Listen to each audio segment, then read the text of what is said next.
मुफ्ती तुफैल राजी साहब के दिलचस्प और इस्लाही बयानात सुनने के लिए चैनल को सब्सक्राइब करें, बेल आइकन को दबाएं, वीडियो को लाइक और शेयर करें। जज़ाकल्लाह।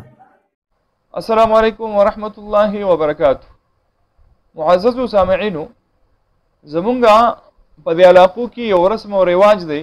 هغه رواج دا دی چې د اختر په سحر باندې دا ټول خلک د قبرستان ته ځان رسوي او مقبرو کې حاضر شي، هلته ګربته یې لګوي او هلته بیا دعاګانې کوي، قبرونه سموي.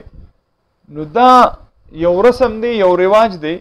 د قبرستان ته د تلو نه موږ منع نه کوو، قبرستان ته سړی تلی شي، لیکن دا لزوم صرف لازم کول د اختر د ورځې سره چې د ورکوټي اختر ورځ ده، د غټ اختر ورځ ده، زه ځان رسوم او ادرې ته ځان رسوم، قبرستان ته ځم. نو بعید دغه زموږ چې کوم فوت شوده خلک دي، کوم والدین دي، دا چې کوم دي رشتہ دار دي، د دوی په موږ باندې ډېر زیات حق دی.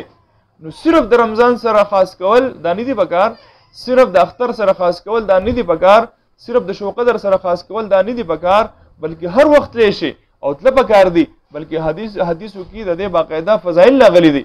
انسان لاړ شي او دغه خپل فوت شوده ته قبرستان ته لاړ شي، ولته دعاګانې وغواړي، نو بالکل داسې کولی شي، د هغو دپاره تلاوت کولی شي.